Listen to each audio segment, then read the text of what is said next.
Baby Watch is over. No more Baby Watch here at Catholic Answers. Oh, well, we got one more baby to wait for. Sorry, Nick. I apologize, but immediate Baby Watch. That baby has came on Saturday morning about 9 o'clock here.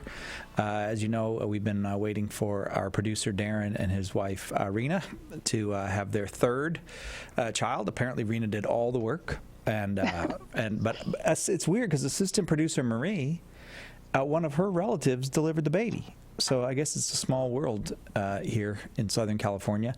But congratulations to Rena and Darren and Joe and Catherine, because they have a new member of the family. Go ahead, Nick. You want to say it? Baby Zoe. And now, how long do we have to wait for you to have another baby, Nick? June. Okay, so. All right, so we're on low-intensity Baby Watch now, but we got on high-intensity Baby Watch for a while. So congratulations to all of them. I am Cy Kellett, your host. This is Catholic Answers Live. And Darren left us very well scheduled before he left, so we have a wonderful couple hours for you today. On the second hour, we're going to talk about faith and works with former evangelical theologian Douglas Beaumont. You all know Doug Beaumont, and so he'll be here to talk about how we think as Catholics about faith and works. And if you're a Catholic, you're welcome to call and talk about that with him, or non-Catholics are welcome too. This hour we talk about miracles, Eucharistic miracles in particular, and usually our guest for this hour, we talk about science, and then people ask about miracles and stuff. Today we start with the miracles. Our guest this hour is Dr. Stacy Trasancos. Dr. Trasancos has a PhD from Penn State University in what's that called? Chemistry. Oh, yeah. And a master's in dogmatic theology from Holy Apostles College. She's the author of Science Was Born of Christianity, the teaching of Father Stanley Yaki, and the very popular Particles of Faith, a Catholic guide to navigating science. She's now also the executive director and chief High Muckety Muck of the St. Philip Institute of Catechesis and Evangelization. Hello, Dr. Trasancos. Thanks for being with us. Hello, Cy. It's great to be back on the show again. So that's a new title for you. Can you just tell us something about what do you do there? I mean, not you as the executive director, but what does the institute do? St. Philip Institute of Catechesis and Evangelization. Well, Bishop Strickland wrote a constitution on teaching where he said we need to simply teach the faith. And so instead of just having different departments within the chancery, he started an entire institute that is charged with that mission to teach the Catholic faith to the people of East Texas. He wants us to teach the faith in general, but he insists that we focus on the people of East Texas. In other words, take the shining truths off the hill and bring them down in a communicable way to the people who live here in East Texas. So he started the Institute with this constitution. And my job as executive director with the other directors is to do what he tells us to do, to teach on the liturgy, the virtues, catechesis, make materials for parents who are raising children.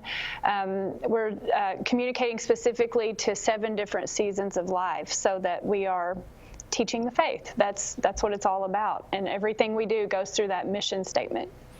That is exciting. That's exciting work. It's characteristically simple and elegant, the way Bishop Strickland does everything. I mean, he doesn't want us to complicate anything, just teach it. So yeah, it's like a breath of fresh air to be doing something like this, because I guess, I had come to the conclusion a long time ago as a Catholic that the most important thing you can do any day of your life is to get yourself to heaven and lead other people to heaven too. Like, that matters more than anything. And it's fun and great and exciting to have a job where that is what I'm supposed to be doing. And we have the staff here. They're all young, Orthodox, enthusiastic, talented people. So sounds like Catholic Answers. I'm loving it. Although we're not all young here. We're not all young.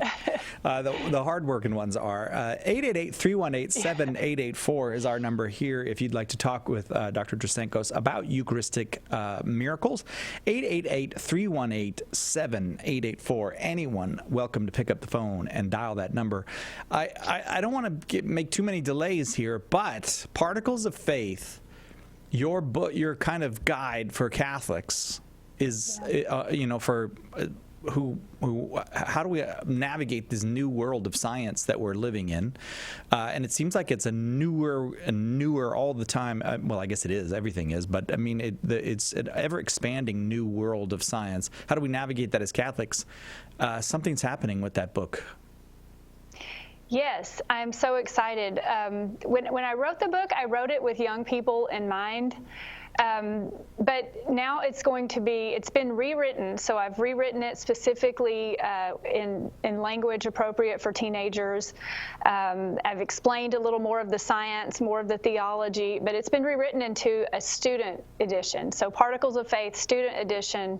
It's a textbook that Catholic high school religion and science teachers can use to either do a 4, an 8, or a 16-week course to teach their students how to navigate the scientific issues. And what's unique about it, as you know from the book, is it has a lot of science in it. So it has the science that the students are going to be learning in biology, chemistry, and physics classes. And it even points beyond that to what they might learn if they study science in college or become scientists.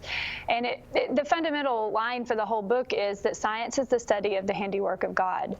And so once students get through with this course, they will never be confused by that false narrative that's so rampant in our society today that faith and science are in conflict. It's totally, I don't want to just refute that conflict myth. I want them to get past it and to actually lead scientific progress, because they know how to practice virtue and live the Christian life. They understand what it's all about. So Catholics are the ones who should be leading scientific progress. Again. Do you know what I mean by that? Leading scientific progress? Yeah, again. Yeah. Science was, yes, exactly. Because it all started in the Catholic Church. But you probably know that, having written a book entitled that Science is Born of Christianity, or I paraphrased the title, but... No, that's the title. Did I say it right? Based on Father Yockey's teaching. Yeah, and I look at it like this, like, okay, I have to tell you, next year I'm going to have 4 teenage girls in the house, because 4 of my daughters will all be teenagers at the same time in 2020. But I sort of look at science as this adolescent who, science was born of Christianity, and then science grew up really fast and became independent. And we're at a point in time now where science needs to come back in a more mature way to its mother and seek her guidance. So I like the future of science. I see it not totally being what it was in the medieval times, but a more mature science with all we know about the quantum and the atomic realm and materials chemistry, something that is reintegrated with philosophy and theology and directed in a way that science actually benefits humanity. Man. Richard Dawkins is not going to like this. He is not going to like that. That is a magnificent vision. And of course, it's in a very basic way, it has to happen, because you can't even continue a very reasonable pursuit based only on reason. A human being is much more than that, and eventually will break down and do horrible things, like maybe blow up the world, if we don't behave not just as reasoning, but also as moral and spiritual creatures. But okay, so here you are, this big-time scientist. Now you've got the fancy title, and why are we here today to talk about Eucharistic miracles? You're not embarrassed of this idea of miracles? No, not at all. Actually, so I'm fine with miracles. The way Father Stanley Yockey put it, that I love the best, is if God created everything, if God created at the atomic level even all the electrons whizzing around in their atoms, in their quantum mechanically defined orbitals, doing their thing so precisely. I mean, if God can create all of that and hold it all in existence right now, then of course God can choose to work miracles, and of course it makes sense that God would suspend the laws of nature for the benefit of our salvation, because that's why we believe God works miracles. He does it not on a whim, but he does it when there is a cause to benefit the salvation of someone, of a person or groups of people. And so that's the most logical conclusion in the world, is that if God can hold everything in existence created with order like it is, he certainly could go beyond that order and work miracles. So intellectually, miracles are reasonable. what I sort of got stumped on, I mean, I'm embarrassed to admit it, but I'll just be honest.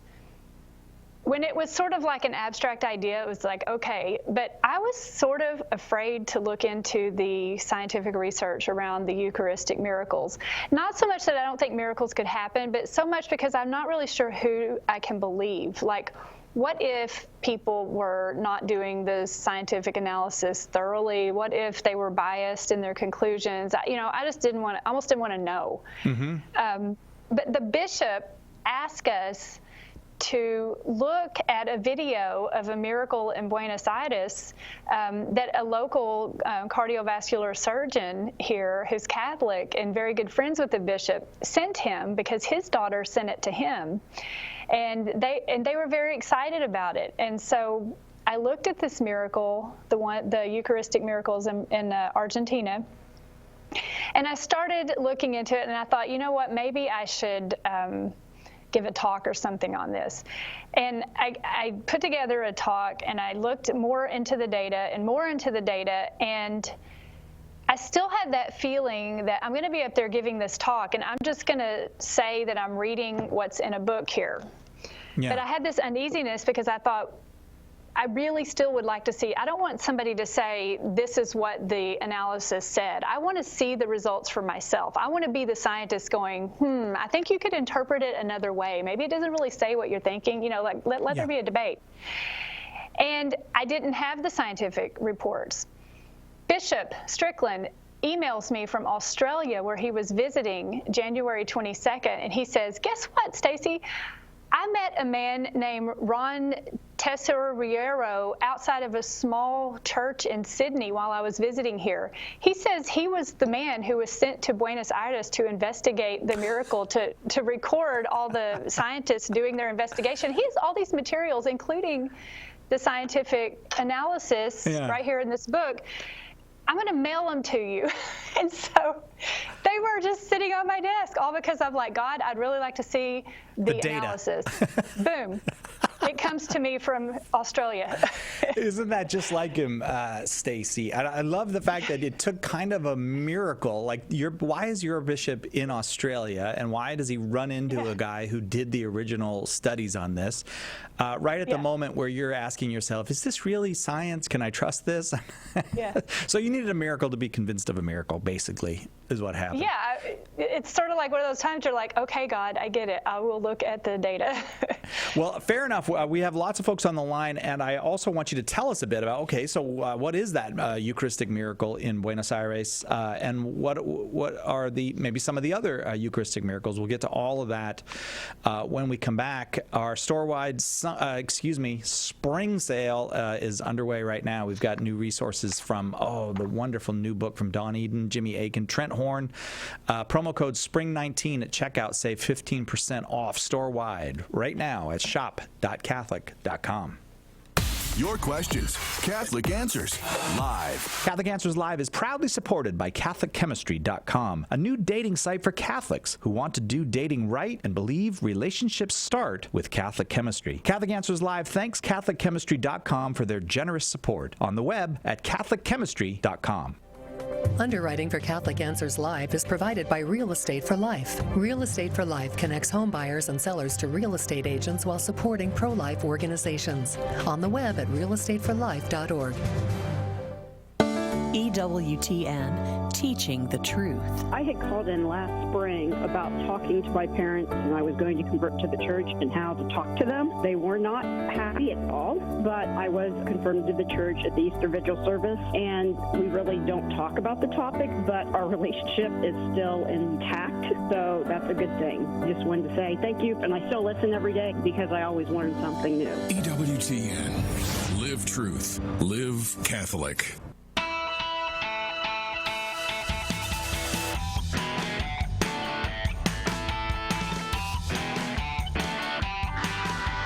Welcome back to Catholic Answers Live.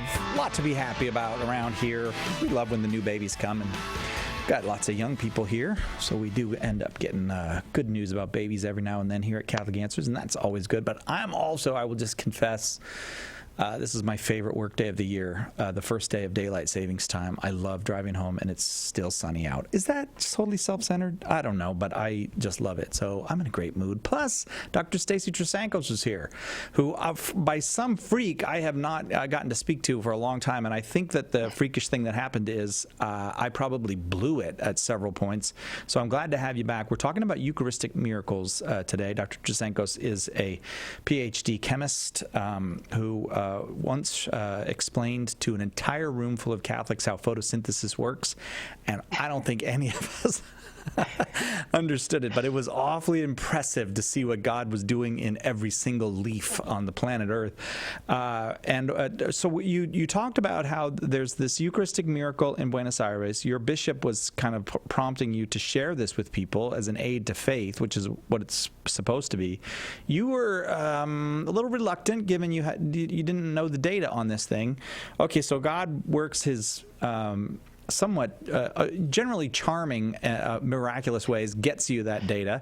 So now you believe in Eucharistic miracles, big-time scientist. So tell us what happened there in Buenos Aires. Right. So in Buenos Aires, this was a miracle that happened 1992, 1994, and 1996. And just so you can see, I'm reading from this book, Eucharistic Miracles of the World. It's the best book I've found on them because it has a lot of details in it. But on 3 separate occasions, there were consecrated hosts found that were oozing blood.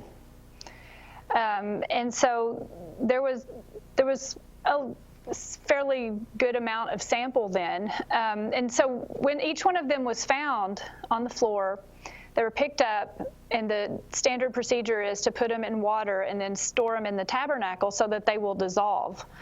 And the miracle happened when someone went back a few days later and looked at these samples in the water in the tabernacle, and they were bloody. They were oozing blood. They had turned red. And so they took them out of the water, stored them on a cloth, and then years later, even up until the year 2000, so these happened in 92, 94, 96, even up until the year 2000, I'm not quite sure why they waited so long to send them for analysis, but they did.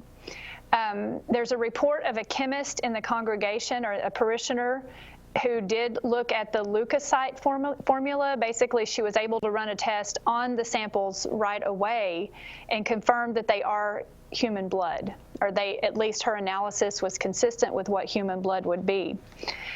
But then the man who wrote this book, Ron Tesoriero in Australia, he's a journalist and a lawyer. He was asked by who is now Pope Francis, back when he was an archbishop, he was asked to document the investigation. So they sent these samples to New York, to other laboratories in Argentina. They sent them around to be analyzed, and they did, in science, this is something that is a hallmark of a good conclusion. When you do a number of different analyses independently, and they all point to the same conclusion. And these samples, just like the samples from, remember Lanciano, where Yes. 12 centuries later they analyzed them, just like the samples from Tixla, Mexico in 2006, later on in 2006 were determined. All the Eucharistic miracles show human DNA, fresh samples, meaning the blood and the tissue still have white blood cells in them. Now, the experts will say that, and they just see this by looking at a microscope, there shouldn't be white blood cells. If the experts who didn't know what the samples were looked at it and said, this looks like tissue that just came from somebody who died from trauma a few hours ago. So it's living. It's living, and it has the white blood cells, which is indicative of trauma to the heart. And the samples were also found to be myocardium, and near, the experts say, near the part of the heart that pumps blood and gives life to the whole body. So, and all the labs came up with the same conclusions. The one, so progressively over time. So back in the 1300s, 1400s, they couldn't do tests like they can do now. But all the tests in the last 4 or 5 miracles since the 1990s, when they do the test in different places, different people, they get the same results. They also all have type AB blood, which is characteristic of a person from the Middle East. So it's pretty interesting how they all do. That's why I wanted to see the lab reports. They all do. I mean, you could say, well, just because this sample tested consistent with the way it would look if it were human doesn't mean that it is human. Okay, you could say that, but when that happens over and over and over again, it's always consistent with human blood from the heart tissue that's undergone trauma, that's still living, which I think is the really neat part, and that it tests positive for human DNA. There's one more baffling part that I have seen the data for, and there's really not any better way to analyze it, is that when they try to do a DNA analysis the old way, I'll get to that in a minute later on, but when they try to do the DNA analysis the old way, there's no human profile. And I looked that up. The DNA analysis done the old way looks at certain segments. So most of the DNA is the same, but it looks at certain segments that are unique to being human. But those segments are made up from mother and father DNA specifically. And it's really odd that those don't show up. So in those standard tests, they're not seeing the segments of DNA that are representative of a human having a mother and a father. And so some theologians have speculated, well, because Christ wouldn't have DNA from a human father. So that's sort of where it is now. And those are the tests I wanted to see, and they just simply are inconclusive. I see. Okay. So now, just so that we know, like you hear about miracles all the time in various settings. Of course, there's always the joke one, like the Blessed Virgin Mary appearing in a piece of toast or something like that.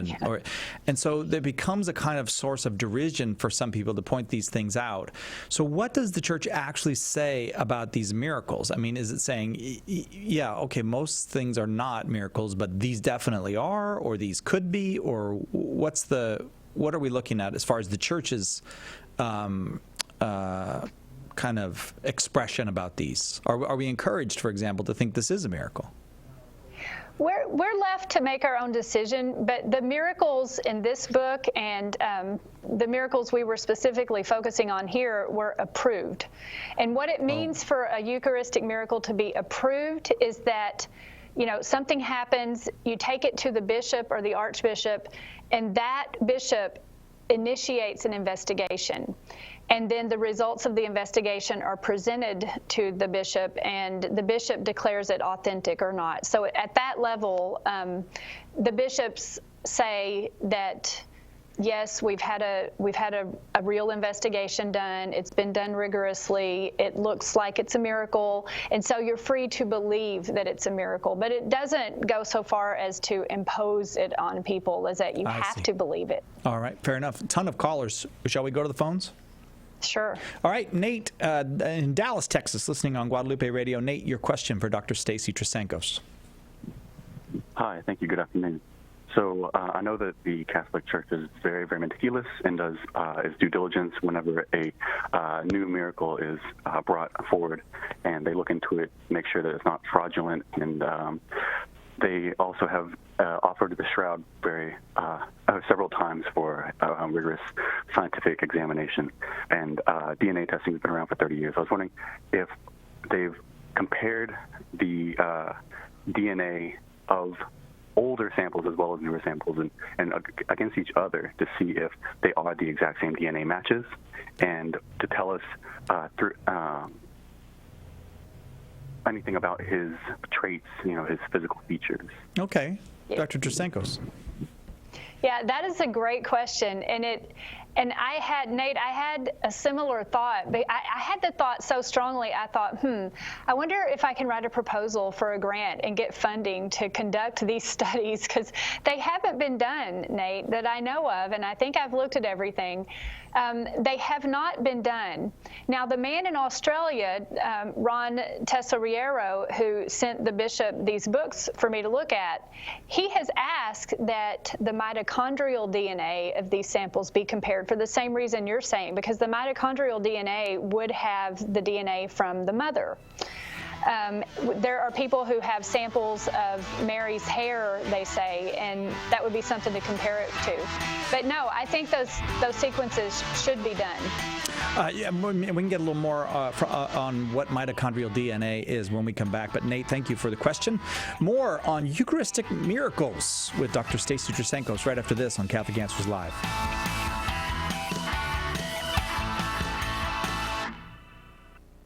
Catholic Answers Live.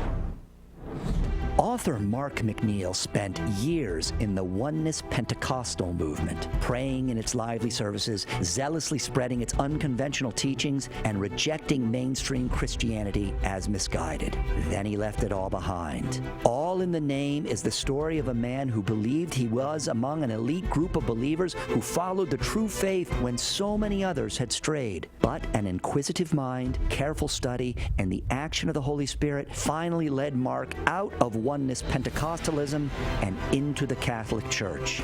This is an inspiring conversion story you won't want to miss. It's a faith strengthener for Catholics and an intriguing challenge to those who deny the doctrine of the Trinity. Order your copy of All in the Name today by calling 1-888-291-8000, logging on to the shop at Catholic.com, or asking for it at a good Catholic bookstore near you. Is the church wrong on contraception? In a culture that worships the pursuit of sexual pleasure, the Catholic Church's teaching on contraception can seem archaic and unintelligible. Its critics say it's outdated, theologically unfounded, and even harmful. And even faithful Catholics can have difficulty explaining this moral teaching. Catholic Answers is out to change all of that. That's why we've just released Trent Horn's dynamic new DVD, The Case Against Contraception.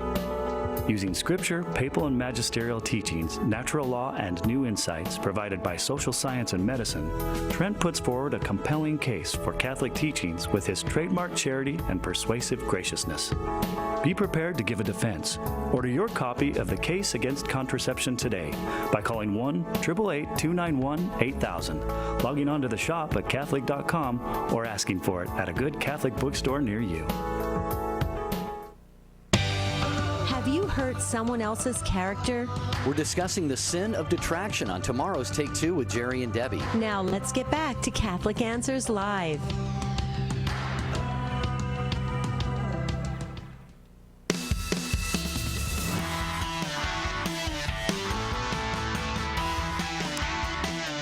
Welcome back to Catholic Answers Live. Dr. Stacy Trasenkos, theologian and chemist, is our guest this hour. She's also the executive director of the St. Philip Institute of Catechesis and Evangelization down in, what's the diocese name in Texas? What's your diocese? Diocese of Tyler. Oh, yeah. I was going to say it, and then I got scared that I was off. All right. So Nate was asking if they've ever compared the DNA from the various Eucharistic miracles. You're saying no, that's something that needs to be done, and you're possibly going to profit by getting a grant to do that. I thought that was interesting that you admitted you profit from it. But you were mentioning mitochondrial DNA, so you could conceivably, if you could extract mitochondrial DNA, you could compare to see if these had the same mother. Yes, ideally you could match the DNA. So if you had, say, a strand of hair from the Blessed Virgin, and there are places that say they do have that, you could do the mitochondrial DNA of the hair and compare it to what you would find in these samples. And if it matched up, and if you could show that these tissues are actually living, like I was talking about before, then you could actually show that Christ was resurrected with science. And, I'm real careful about saying that because I don't want anybody to think that we need science to prove that. But if you could look at the mother's DNA and if it was the same in all these samples that are from fresh, miraculous tissues today, well, there you go. Yeah. So I think it's interesting. Whether it'll ever be done or not, I don't know, because I'm not sure what all would have to be involved to actually do that. Yeah. And there'd still be people who wouldn't believe it. Yeah, You'd still have a need for faith in order to believe. Let's go to Tracy in Fisherville, Kentucky, listening to EWTN Sirius XM Satellite Radio Channel 130. Tracy, your question for Stacy. Hi, Stacy. How are you? Thanks for taking my call. It's kind of interesting because the question that I had, you almost answered all of it already in your description of the book and your inquisitive mind trying to figure things out. My husband and I actually were just in Italy. We did a holy tour, and we saw the Lanciano miracle, which is pretty unbelievable, but it is fascinating what they studied and how they studied it, because it was supposedly occurred between 730 and 750. Yeah. But they also have the wine that turned to blood and was coagulated in a vessel that you could see in this reliquary. Do you know, since you answered my other question, if the blood that was studied in that, with the species being, wine turned into blood, if they showed the similar type of trauma and blood type? I don't remember that when we went to see that when we were there. No. Okay. Right. No, and what I found in these books I've read, they did not see that there was white blood cells in those samples. But they did do some sort of protein analysis that shows that the samples from Lanciano have the same, they give the same signal as fresh blood would. So they saw a similarity to fresh, but they did not see the white blood cells. Tracy? So that's different. So that was even within the host as well that turned to flesh, they did not see the white blood cells? Yeah, I didn't see anything from Lanciano. Yeah, from the Lanciano reports, and there was one man, Dr. Linoli, I believe, who published his full analysis in an Italian scientific journal. I didn't see anything about the white blood cells being visible under the microscope in those samples. But in the other ones, in Tixla, in Buenos Aires, and in Poland in 2008, they did see the white blood cells. I would venture to guess that part of the reason that is because it's almost 1,400 years old. Yeah. But yeah, exactly. The fact that it still shows how do you say that mitochondrial. word? Mitochondria. Yeah. Yes. Myocardium. Oh, the myocardium. Yeah. Yeah, for the heart. Just in case anybody or people listening don't know, when we talk about the miracle of Lanciano, there was a priest in the 8th century in a church in Lanciano who was having personal doubts about whether the Eucharist really was the body and blood of Jesus. And following that kind of confession to himself that he was having these doubts, the Eucharist was transformed into actual heart muscle and blood, and it has remained. You would think over all those centuries, almost 13 centuries now, it would have degraded, but it has not. It's still there, and you can go to Lanciano, Italy, and see it. And maybe you should. Did I get it about right? Yes, and I was surprised. There's over 100 Eucharistic miracles explained in this book, and many of them are exposed or visible during certain times still today. Yeah. They're still intact. Tracy, thanks very much for that call. We go now to Tom in Ohio, also listening on Sirius XM Satellite Radio Channel 130. That's EWTN on Sirius Satellite Radio. Tom, your question for Dr. Stacy Trasenkos. Yes, Doctor, you're obviously a scientist, and you know that the universe works under the laws of quantum mechanics. Have you ever seen a tangible miracle? That means it defies the laws of physics. It defies the laws of quantum mechanics. It is random. For example, has anybody grown a new leg or a new eye or a new arm that you've seen or heard about? No, I have never seen one. But like I started in the beginning, intellectually, I don't have a problem with accepting that miracles could happen. I've never seen one. I've never seen anybody grow a third leg, I saw my child grow a foot once, but that was over a year when she was getting older. But I've never seen anybody actually grow a third leg or another eye or something. And I know what you're saying, like, how can you just believe they occur then? That was one reason I was kind of afraid to even look at the scientific reports on these, because it made me a little nervous. Like, what if, like Cy was talking about the toast with the Virgin Mary's or Jesus in the toast. What if even the scientists are doing that just at a different level, where they're sort of biased in how they analyze the results? This is why I wanted to see the results for myself, so I could see what they were actually interpreting.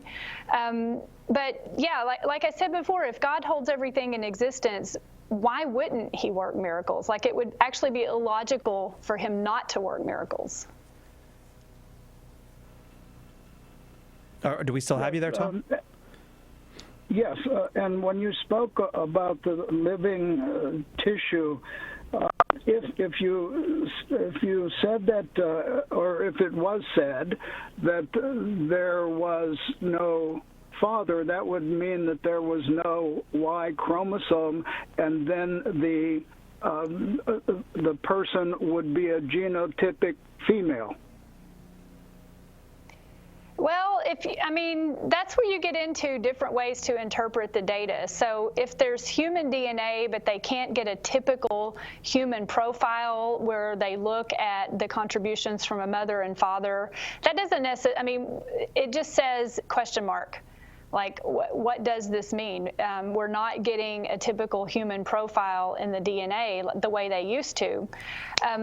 Nate, the caller before, was talking about doing a DNA analysis. There are techniques now that can do a much more thorough DNA analysis of all the DNA, not just the segments that I was talking about before. And I think it would be interesting to see what those look like. But no, that wouldn't necessarily mean that that it's female. Tom? Balance the X. Did I answer? Was that answer satisfying, Tom, or no? Well, that's the answer. Have to satisfy me. I thank you very much. It's been very interesting. Thank you. Thank you, Tom. Well, Tom, I wanted to suggest something. I don't know if Tom is still there with us, but there's a little. She's not a little girl anymore, but there was a little girl named Benedicta McCarthy who was healed of hepatic necrosis. That's a dead liver, basically, at Massachusetts General Hospital. And her doctor, Ronald Kleinman, from Mass General Hospital, testified to the Vatican that I was willing to say it was miraculous. And I mentioned this one because when people are made saints, there are miracles that accompany those, and those can be investigated as well. And this was the miracle that was used to make Edith Stein, also known as Teresa Benedicta of the Cross, a saint in the Catholic Church. And the fact is, you have the doctor himself who was treating this girl willing to testify to the Vatican that this was miraculous, that a dying or dead liver was brought back to full health. And I often say to people, investigate these things. I don't even understand why in newspapers, for example, the New York Times will report an alleged miracle and not actually do an interview with the doctor and say, why did you testify to the Vatican that you saw a miracle? So I will just give you that name, Benedicta McCarthy. You can look that up. It's on the internet. She's still alive. You can ask her yourself if you want whether or not that was a miraculous cure. Dr. Stacy Trasancos is our guest this hour. We're talking Eucharistic miracles, however, a very special kind of miracle, and I think it's fair to say, Stacy, that those miracles are given to us by God so that we will have faith in a very difficult proposition, which is that Christ is bodily present, body, blood, soul, and divinity in the Eucharist. Yes, I tell you, it sure changed the way I think about things when I'm at Mass now. Like I'm a convert, so for a long time I was very excited to be at Mass, because you're in the presence of Christ. There's a miracle going on in transubstantiation that Christ is present, and receiving the body and blood of Christ. That was so emotionally overwhelming for me for a long time. But then after the years, I sort of just got into the routine of doing the things, kneeling, and sometimes I'd look at the consecrated host and wonder when exactly does it become the body. But it sparked a new appreciation in me. Like it made it more real, where I think my own faith had started to just sort of go flat. Right, because we're human. Without sensory input, it's very hard for us to maintain even something that we believe and hold precious. And God is good. He helps us in that way. Again, your calls are welcome. 888-31-TRUTH. Dr. Stacy Trasancos is our guest.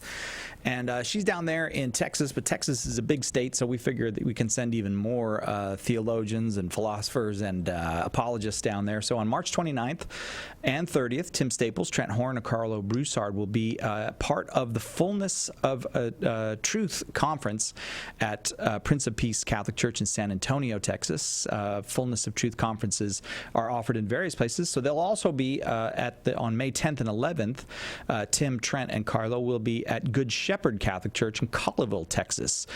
You will leave these conferences on fire for your faith. It's hard not to hear those three guys and not. Just visit fullnessoftruth.org for more information. Hello, this is Bishop Jeffrey Monforton, Bishop of the Diocese of Steubenville. Make sure you keep it on Catholic Answers Live. God bless you.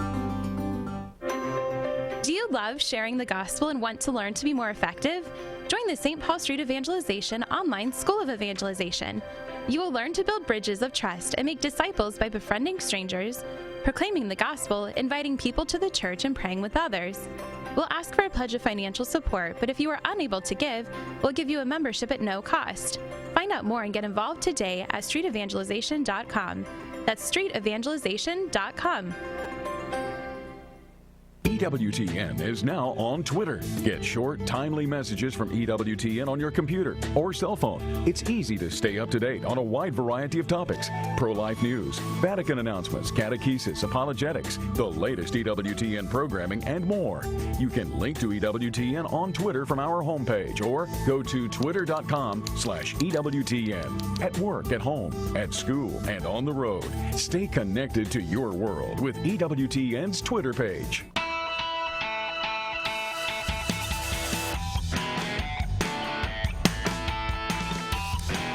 The Eucharist is just what the Catholic Church says it is. It's the body and blood, soul, and divinity of Jesus Christ. And sometimes the Lord reminds us of that by giving us Eucharistic miracles, and that is what we are talking about today. Eucharistic miracles with Dr. Stacy Trasancos, author most notably of Particles of Faith, which is now in a student edition. So look for that for your student, Particles of Faith, the student edition. A great guide for how to navigate science as a Catholic in the modern world.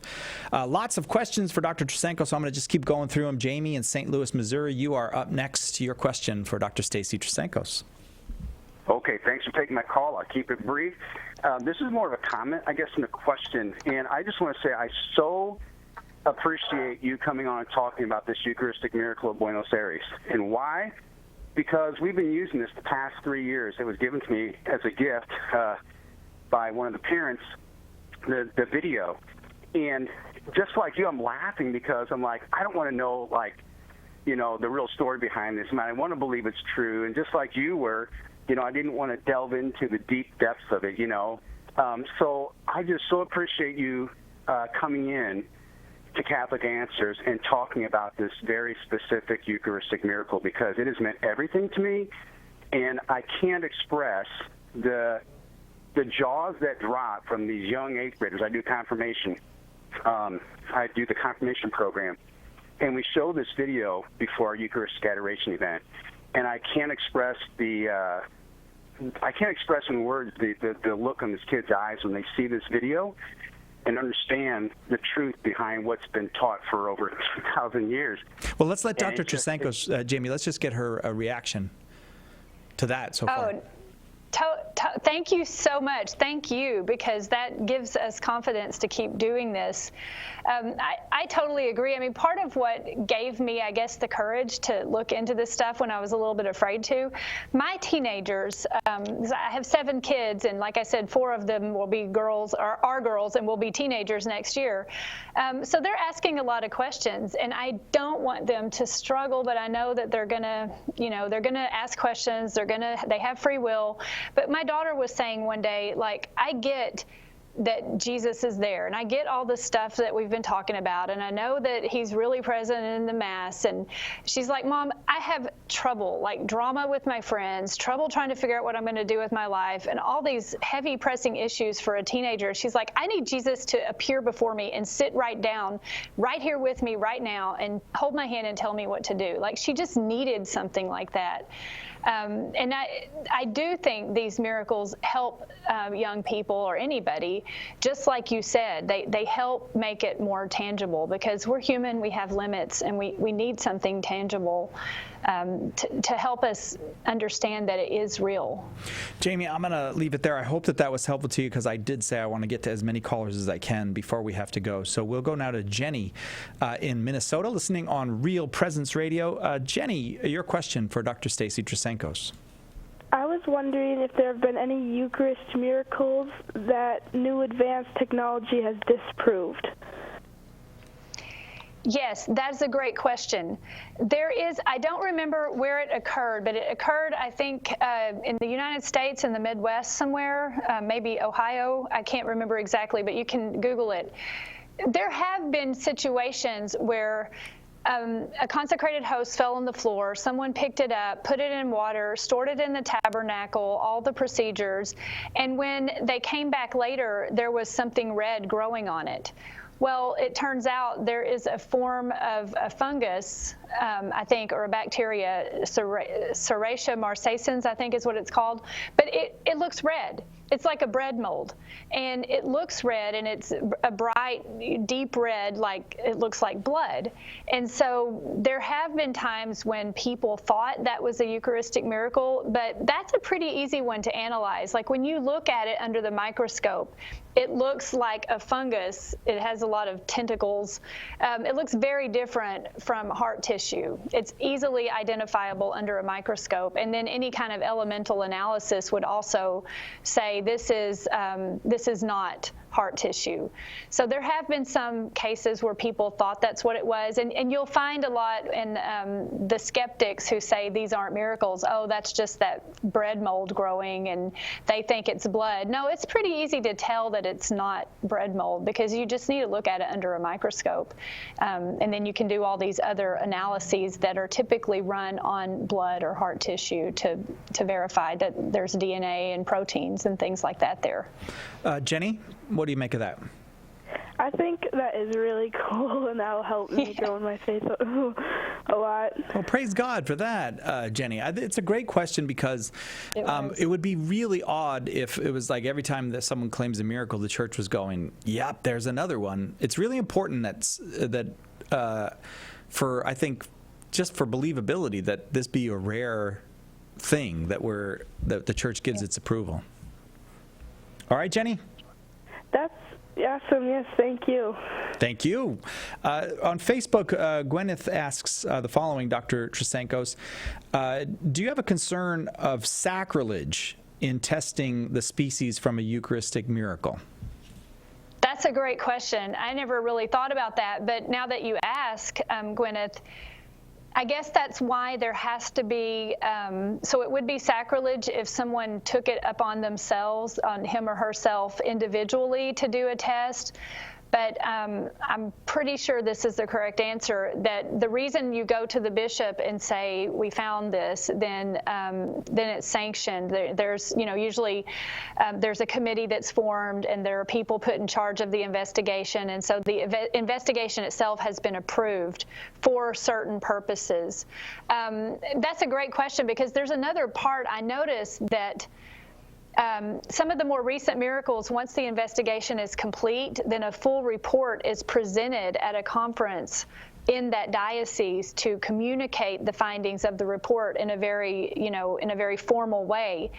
And I've noticed also sometimes there's time that passes between the discovery of the miracle and the completion of the investigation, like years, 3 years in one case.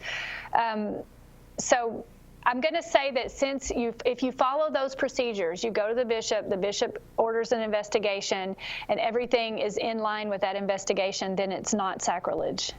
Thank you very much, Gwyneth, for that question. Several people mentioning on YouTube Eucharistic miracles in Poland. What do you know about that? Have there been?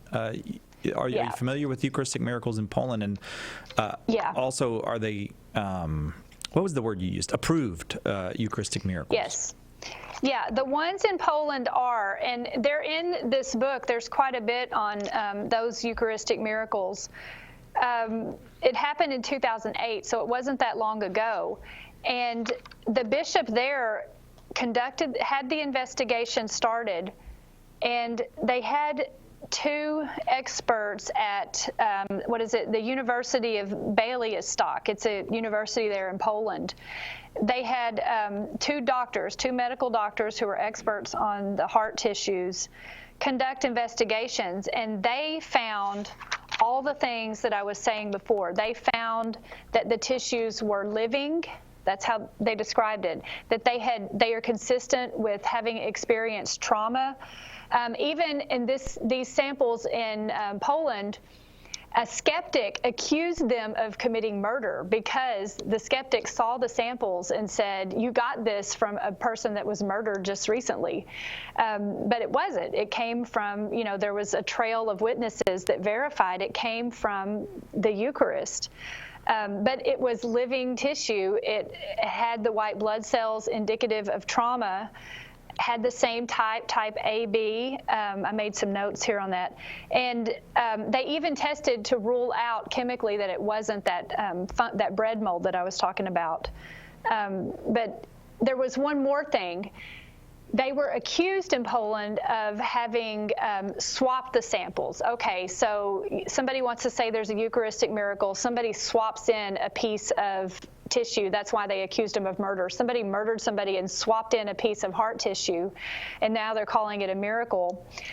They put it under an electron microscope, and what they saw, I can testify to this as a chemist who worked on building nanocomposites. Intertwined in the fibers of the heart tissue, the striated fibers, was also portions of the bread. And the scientists said it was as if the bread just became the heart tissue. And you cannot make that up. You can't affect that. You can't imitate that chemically, because you would have to get molecules to form bread and then intertwine with the heart, form bread. I mean, you just can't artificially simulate that in a laboratory. And so that was also a very compelling piece of information, and that's something you can see under a microscope that's strong enough. Thank you, YouTube, for those questions. I don't have a name on that because there was various people asking that. But it strikes me that these, again, I just want to stress that these are needed miracles, because there's this sense out there that I know you have fought for years, that science is somehow superseding everything else, and we don't, that there isn't, I mean, come on, miracles, a kind of dismissal of every other part of life, and to be reminded that God hasn't given up just because, people fly in airplanes is very important. Yes. Yeah, I mean, you can scientifically investigate miracles in the sense that you can. I mean, something in science needs to be repeatable, and we've seen this same kind of data repeated so many times now. It does. Science, in this case, I have to say, I would have been hesitant to before. It does lend credence to these miracles. I don't know what any other explanation would be. Dr. Trasenkos, thanks for a great hour. Really appreciate it. Thank you. It was kind of fun to come at it from the miracle side instead of the science side with you. Yeah. For once. Science Was Born of Christianity. The Teaching of Father Stanley Yaki is one of Dr. Trasenkos' books. The most famous one, though, I think I'm reasonable in saying, Particles of Faith, A Catholic Guide to Navigating Science. Now coming out in a student edition. Look for it. You can also find her at the St. Philip Institute for Catechesis and Evangelization. Coming up next, Doug Beaumont, former evangelical theology professor. We're going to talk about faith and works.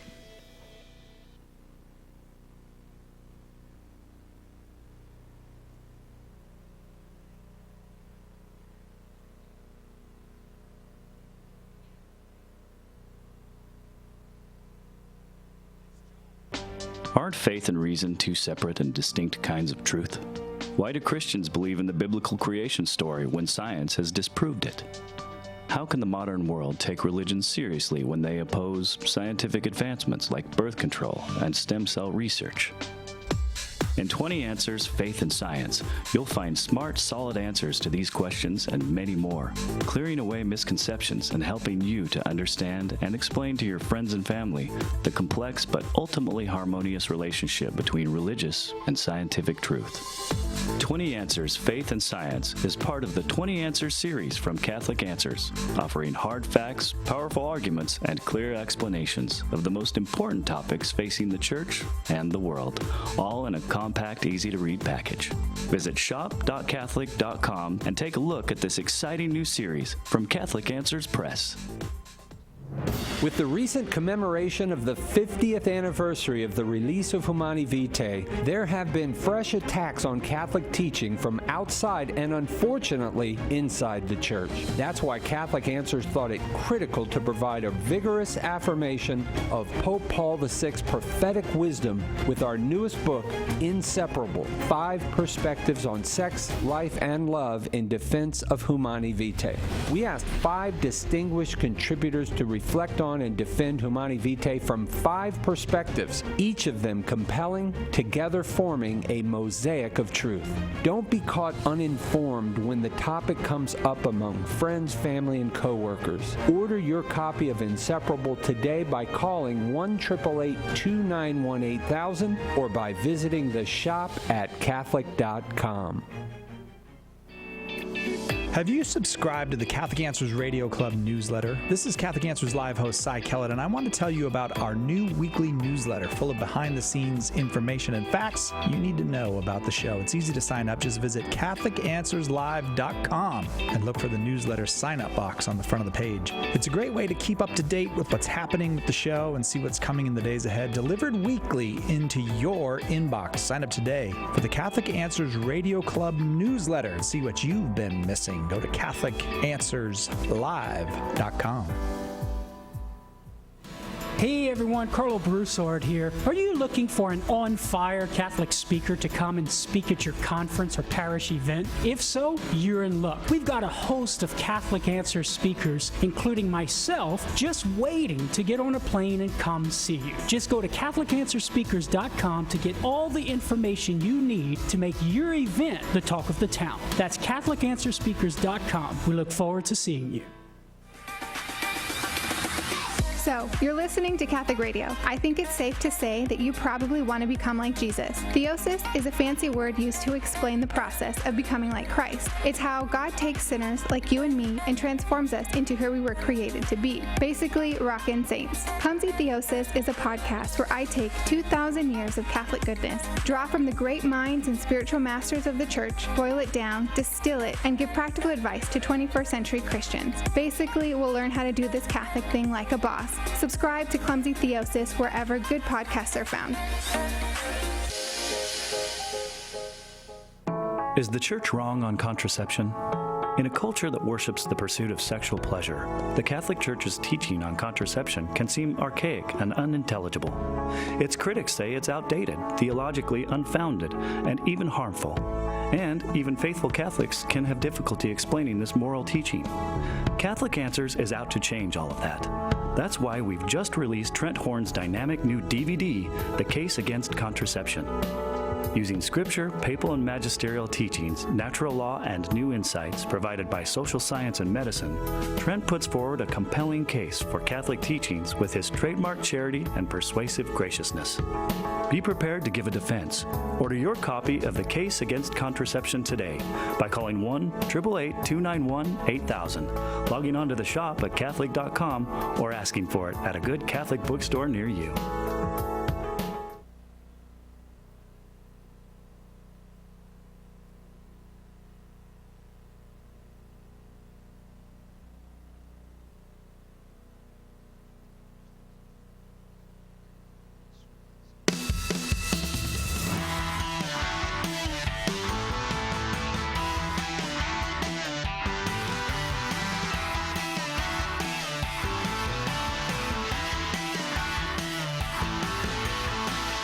Welcome back to Catholic Answers Live. I'm Cy Kellett, your host. Delighted to be with you on a very happy day here at Catholic Answers. And just in case you missed the last hour, the reason it's happy is producer Darren and his wife Rena just welcomed their third child on Saturday.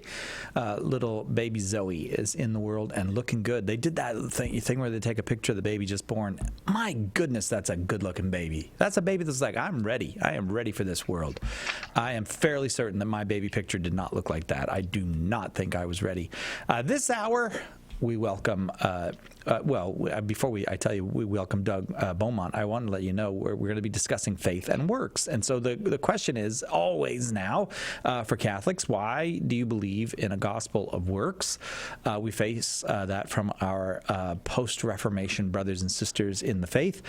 There's the general belief that we teach a gospel that says you got to earn your way to heaven or that kind of thing. Or in some cases, I imagine, it's not believed that that's what we believe, but the claim is made in order to keep the I suppose the checks coming in and that kind of thing. That's only probably a few preachers here and there. Most people sincerely hold the view that by faith alone we are saved, or who express that view, I'm sure, sincerely hold it. If you hold that view, you're welcome to call 888-318-7884. If you'd like to know what the Catholic Church really teaches about the relationship between faith and works, this is the hour for you. 888-318-7884. As I said, our guest is Douglas Beaumont. Doug is a former evangelical Christian and the author of Evangelical Exodus, Evangelical Seminarians and Their Paths to Rome. He has a PhD in theology from Northwest University and an MA in apologetics from Southern Evangelical Seminary, where he served as assistant to President Norm Geisler and taught Bible and religion for 10 years. Doug Beaumont, thanks very much for being with us. Great to be here, Cy. Thank you. I don't know, I was a little scattered there in my introduction, but you get the general picture. The Catholics are the works people and the Protestants are the faith people. Sure. Right? So what's wrong with that story? Well, I think there's numerous difficulties with it. I think number one, what people need to understand is that there's different kinds of works in Scripture.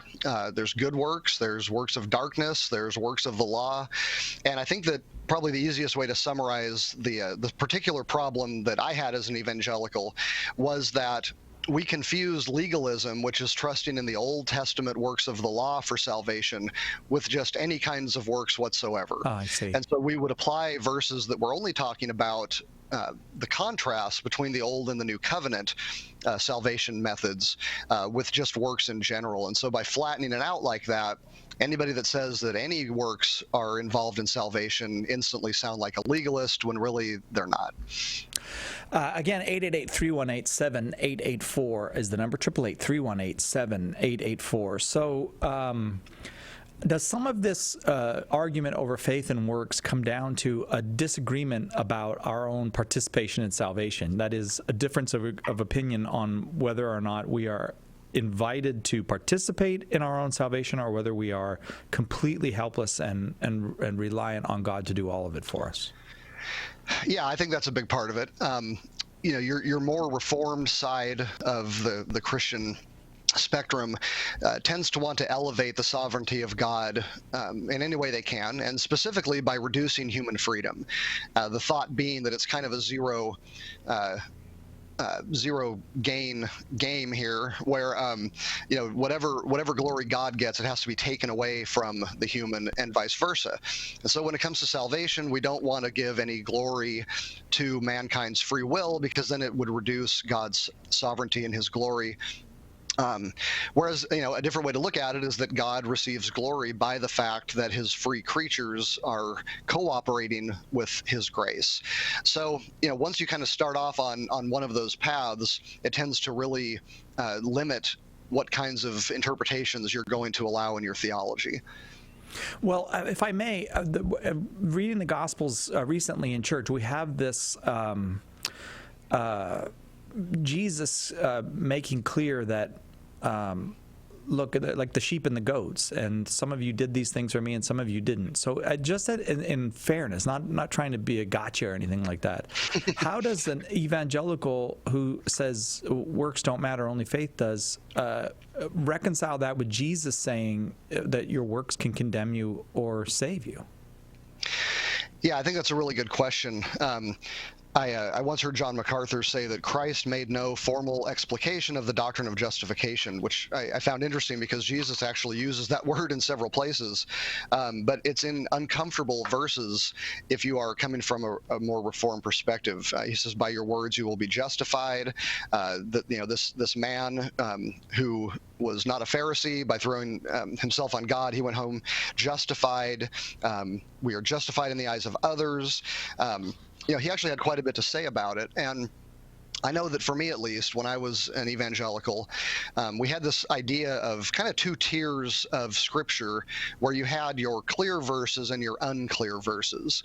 And so the clear verses would be like Ephesians 2:8 and 9, where, we are saved by grace through faith, and that not of ourselves, not by works. There you go. That's a clear verse. So then when you come to all of the verses that talk about works being a part of salvation, you always interpret those in light of the clear verse. I see. And so, and again, there's numerous options as a Protestant. There's so many, there's the Reform view, there's the more Arminian view, there's the free grace view, there's the on and on it goes with how you deal with both sides of the equation, because it's there. I mean, there's no getting around it. Scripture, we all have our proof texts, right, for our own view. So I don't really think anybody clearly has a biblical advantage, necessarily one side or the other. It's just that what happens is we get our theology straight, we see the verses that clearly seem to teach that theology, we camp on those, and then everything else kind of becomes out on the periphery, and they get interpreted according to our theological interpretation of the other verses.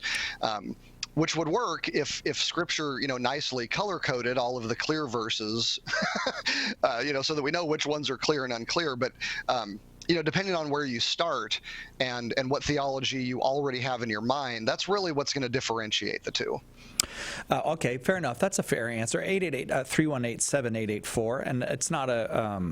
One assumes that there are people can give reasons for their beliefs, but as a Catholic, these passages always strike me as strikingly clear that you got to do stuff. Like the young man who says to Jesus, "What must I do to have everlasting life?" And Jesus tells him, "Keep the commandments." I mean, and he lists the commandments. They're all doing things, right, or not doing things. So now that's not where the conversation ends, of course, but that's where Jesus starts, is by keeping the commandments. So fair enough. 888-318-7884 is our number. However you may fall down, whichever side you might come down on in this discussion, you are welcome to call 888-318-7884. The lines we're very busy on the lines. Would you like to take some calls, Doug? Sure. Yeah, those all look good. Doug Beaumont is our guest. The question is faith and works. How do we think as Catholics about faith and works? Rob in Grand Rapids, Michigan, listening on Holy Family Radio. You are up first. Your question, Rob. Well, thanks for taking my call. Bear with me. I'm not Catholic, but I heard a interview the other day. It doesn't mean this is the whole Catholic stance, I know, but guy who started the L'Arche, I think, community around the world. Oh, yeah. And Yeah, the secular interviewer asked him a question about faith and works, and he said that someone in his community was sick and almost dying, and he said, when you die, you'll have peace and happiness and all this. And she said, but I don't believe. And he said, but you've been a kind person and done good work, so you'll be okay. And I didn't seem like that would fit Catholic theology, but I wondered your thoughts. All right. Yeah, Rob, I appreciate your question and not just running with that too much. And I think your insight, your intuition is correct. This is not really a good reflection of the Catholic view.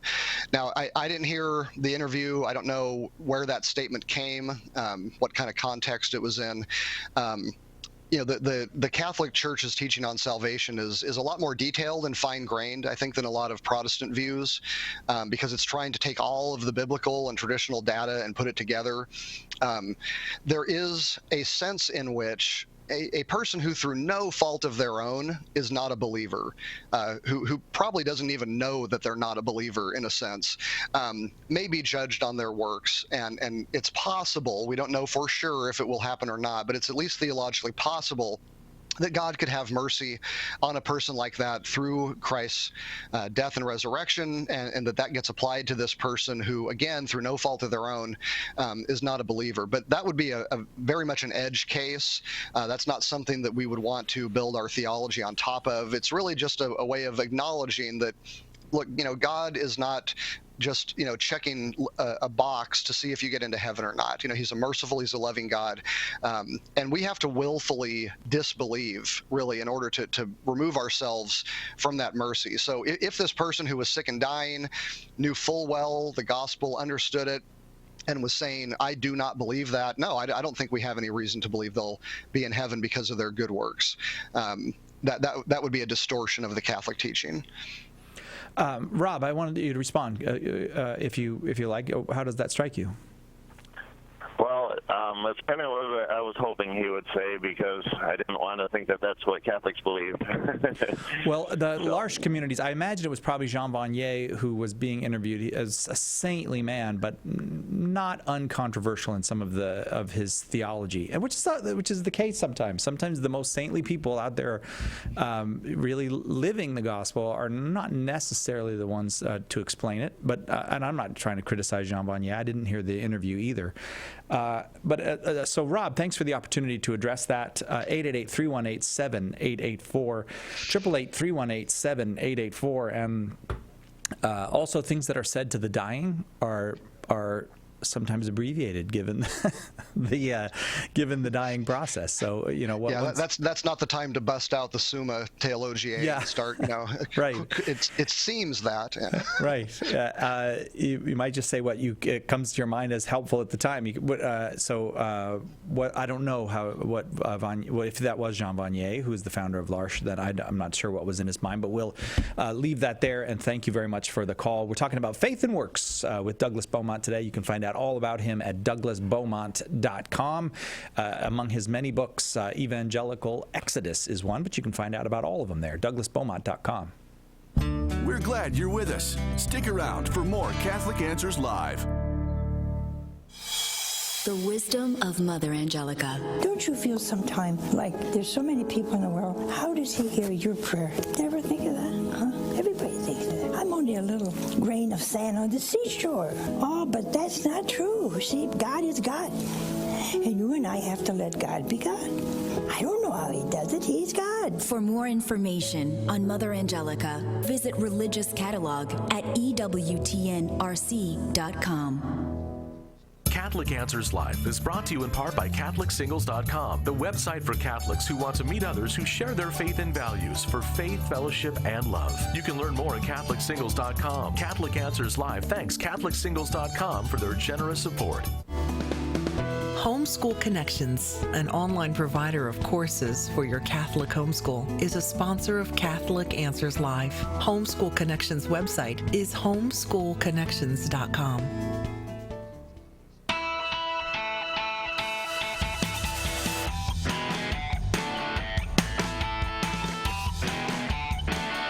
Welcome back to Catholic Answers Live. I am Cy Kellett, your host. Douglas Beaumont is our guest, and we are talking about faith and works. Doug's, how should I say this? Worked both sides of that fence as an evangelical and as a Catholic. And whatever side of that fence you are, I don't know if I should be describing this. It sounds so separating to call it a fence. Maybe it's I got nothing else. Okay, so it is a separating point between us. It's almost like they're separated brethren, to totally coin a phrase out of nowhere. Oh, what an excellent point, Doug. At 888-31-TRUTH is the number, 888-318-7884. Let's go to Daniel in Winchester, Virginia, listening on 89.7 from Christendom College there, the great Christendom College. Daniel, your question for Doug Beaumont. Hi there. Thanks for having me on the show. Mr. Beaumont, I just want to thank you for your work. I went to an evangelical college and studied the Bible and studied theology, and there were several graduates from Southern Evangelical Seminary, and so your work and your witness has been influential in my journey to the Catholic faith in the last number of years. So thank you, and God bless you for that. Oh, excellent. That's really good to hear. Thank you. Yeah.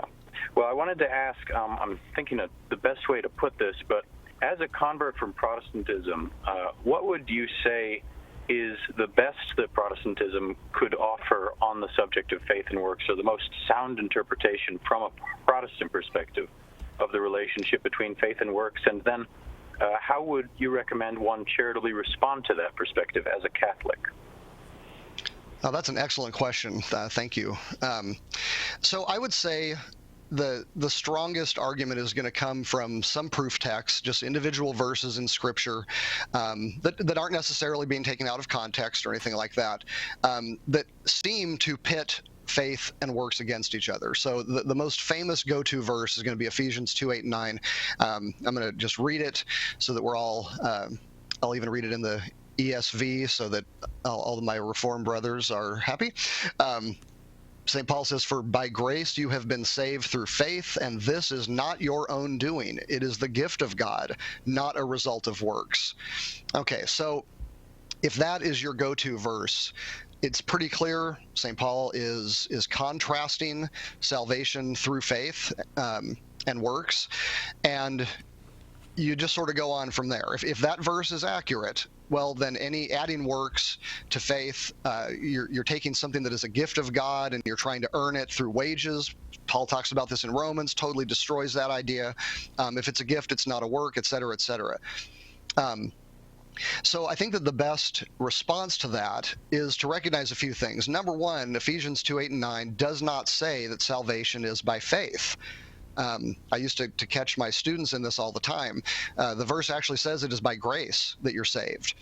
Faith is an instrument here. It's an instrumental cause in a sense. It is through faith that God's grace saves us. And then if you read the rest of the passage, it says, we are his workmanship, created in Christ Jesus for good works, which God prepared beforehand, that we should walk in them. So first of all, expand the passage a little bit so that you see that faith and works are not actually being contrasted here as not being part of salvation, but rather they just have different roles.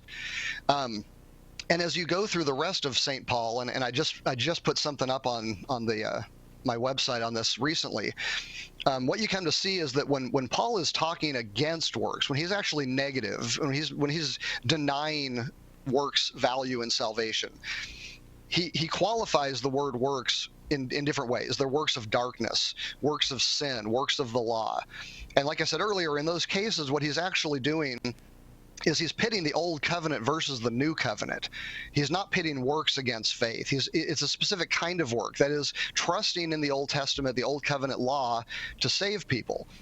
When you get out of Romans and Galatians, where he's talking about those kinds of works, and you get into the pastoral epistles and other places, now suddenly Paul has a very positive outlook on works and their value to salvation, but he's no longer talking about works of the law. So when we take Paul's writings in total, we see that Ephesians 2:8-9 works perfectly well with Catholic theology. It seems in this case to work perfectly well with Protestant theology as well. But when you list the 30 or so places where Paul is discussing the role of works in salvation, it's actually very even-handed, which I think is really much more like the Catholic view. What do you make of that? Daniel? That's very helpful. Thank you very much. All right, very, very good. Thank you. You got that grace and faith thing, man. You totally. I was like, what? How? I never even noticed that. It's easy to miss when you're kind of running for the faith part. Yeah. The very first verse is, by grace. Interesting. Yeah, and that's what all Christians teach. There's no legitimate, whatever you want to call it, Christian tradition that teaches that we can work our way to heaven. Everybody has to deal with this balance between faith and works. And that one verse, I think, is a great beginning place because it lists all the different causes in one place. Thank you very much, Daniel. Let's go to Caesar in Houston, Texas, listening on Guadalupe Radio. Caesar, your question for Doug Beaumont. Yes, good afternoon. Thank you for having me. I wanted to ask what the difference in view is in grace, salvation, justification in the Catholic and the Protestant view. What's the difference is because oftentimes I, as a Catholic, as a cradle Catholic, I've never known to separate works from faith, So I always look at it as this ongoing thing, when we were baptized, that's a work. When we believe, that's a work. Whenever we, when we do anything, it's a work. And we're not adding to Christ's to his death and resurrection, but we're just cooperating with it. We're kind of the way that I see it, if you believe in Christ and you live your life accordingly, it's not just a simple verbiage I believe and then go out and sin. No, it's you believe and you do works. I don't know. I just never separated it. So, when I've talked to people before, I've always run into this little thing well, it's because Catholics view justification different. How exactly are we looking at justification different is my question. Great. Okay, Caesar. Yeah, there's a lot there, and thank you for explaining your question. Where to even start? So, one thing to note is that justification is a word that is used in Scripture. However, it is used in a wider sense than Protestants typically use it. And this happens with a lot of words. This is not a criticism. We try to be biblical in our language, but then at the same time, the Bible often uses words in different ways. So sometimes Paul presents justification as something that happened in the past and it's already done. That's the way Protestants typically look at it. But other times, it's more of a present tense thing, like an ongoing type thing, which is how Catholics also see it.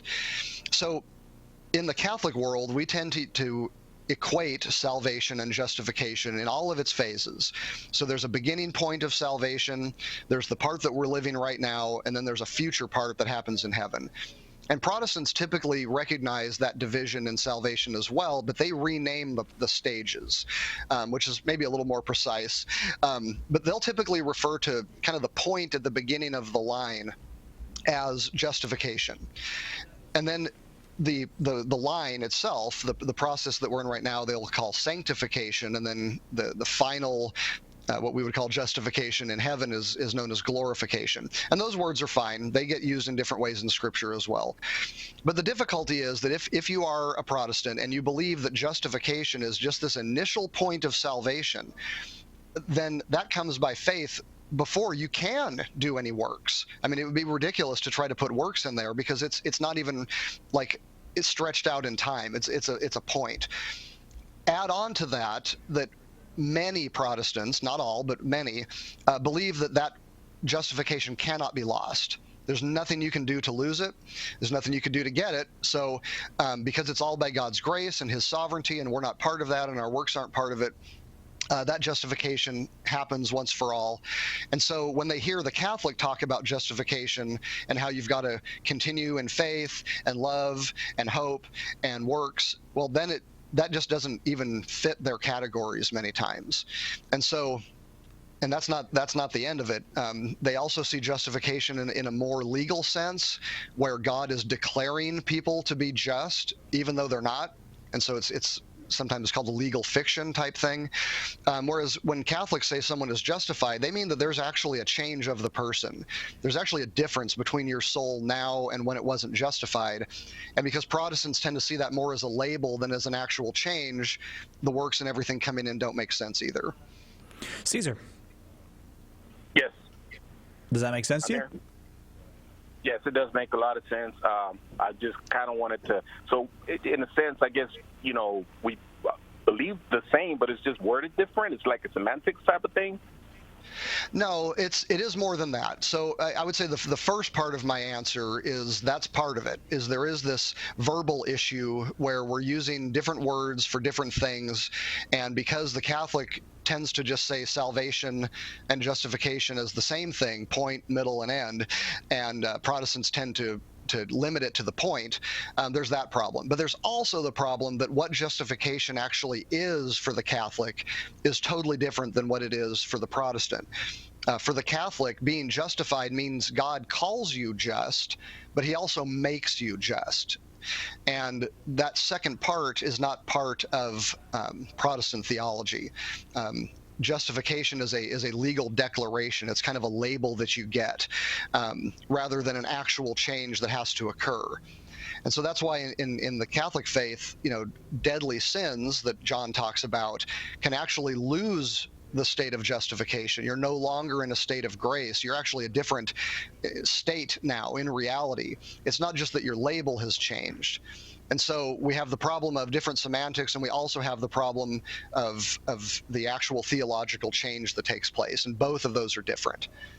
Caesar, thank you very, very much for the question. We're talking faith and works today. It's pretty hard to get more basic than that in conversations between Catholics and Protestants and Orthodox people and everyone else claiming to be Christian in the world. And so we're delighted to have Doug Beaumont here to talk about it with us, a former evangelical himself, the author of Evangelical Exodus, and a theologian and apologist. You can find out all about him at douglasbeaumont.com, or you can just call and ask your question, 888-318-7884.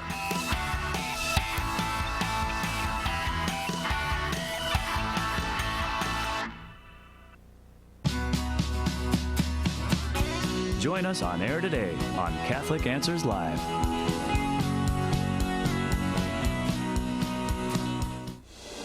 A generation ago, Christian parents didn't have to worry about how to explain transgenderism to their 9-year-old or help their teenager deal with mockery at school for believing in traditional marriage. But today, as our culture's moral center continues to fly apart, and with every form of deviance publicly aired and celebrated, we have no choice but to equip our kids to understand about such issues. In Made This Way, How to Prepare Kids to Face Today's Tough Moral Issues, Layla Miller and Trent Horn give parents the crucial tools and techniques to form children with the understanding they need, appropriate to their age and maturity level, to meet the world's challenges. Silence can no longer be an option. If we're not teaching our children how to understand tough moral issues, then the world will. Read Made This Way and learn how to give your kids a firm foundation on which to build a life of moral clarity and happiness. Order your copy of Made This Way today by calling 1-888-291-8000 or logging on to the shop at Catholic.com. Al Crestus says, "The greatest doctrinal obstacle to my return to the Catholic Church was fear that Catholics had no basis for or boundaries on the Marian dogmas. If only Tim Staples had written Behold Your Mother then. I can't think of a more insightful, comprehensive, single volume that persuades so thoroughly. Great, truly great piece of apologetics." Order your copy of Behold Your Mother today by calling 1-888-291-8000, visiting the online shop at Catholic.com, or asking for it at a good Catholic bookstore near you. Have you hurt someone else's character? We're discussing the sin of detraction on tomorrow's Take Two with Jerry and Debbie. Now let's get back to Catholic Answers Live.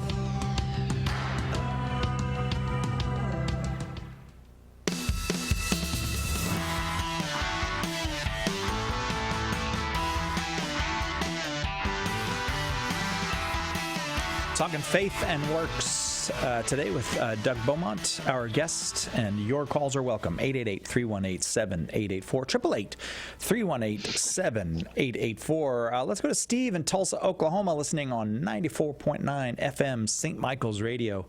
Steve, your question for Doug. How are you guys doing? Very well, thank you. Doing well, Steve. Great. Good. So the biggest thing that I run across, being a Catholic down in Tulsa, which not a big Catholic population, is that whenever I hear that there's no works involved whatsoever, when I'm talking to my Protestant brothers and sisters, is that they ask if you've accepted Jesus Christ as your personal Lord and Savior. And in my mind, that is something that you have to do. So when I bring that up to them, they have a hard time answering that, because if there's no works involved whatsoever, then how do we know who is saved and who is not saved? So that seems to be somewhat of a stumbling block when I'm talking to my friends. Yeah, I think. Does that make sense? Yeah, absolutely. And this is something that comes up, even inner debates. For one thing, you always got to remember that when you're asking a question about Protestants, there's likely multiple answers, and this debate is something that is live within Protestantism today. You've got a big spectrum that tends to focus very heavily on one side or the other. On the extreme, I guess you'd call it left, I don't know. You have something like the free grace view, which says that essentially God saves you, and there literally is nothing you can do, including unbelief, that can make you lose your salvation. So they might even reject something like the sinner's prayer. But the way it was typically thought of in my point of view was that receiving a gift is different than working for a wage. And that's really the contrast that is set up in Scripture, is that, and Paul uses those exact words in Romans, that when you work for something, you get it as a wage. It's something you're due. It's something that justice obligates someone to do for you. The reception of a gift, it might require you to receive the gift for you to get it, but you didn't do anything to earn it.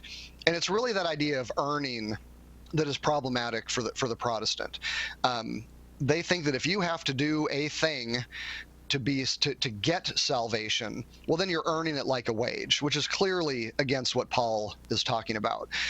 So doing something like saying the sinner's prayer, or even just changing your mind mentally and not even moving your lips, theoretically could be a work, but it's really not a work in the way that any I would say knowledgeable Protestant would consider it to be, because you're not earning anything. And as long as you're not earning a wage, there isn't a problem. Steve? That's where the going against sacraments. So being baptized is a work that you have to do, that they would say you do not have to do any kind of a work like baptism. You just have to believe. That's right. Yeah, and they'll point to passages in Scripture where baptism itself is called a work of righteousness, and then it says we are not saved by works of righteousness. So guess what? You're not saved by baptism. Again, everybody has their proof text. At the end of the day, our theological interpretation is going to come into play. I mean, there's really no way to avoid that. And I think that one of the strengths of the Catholic viewpoint is that we kind of admit that.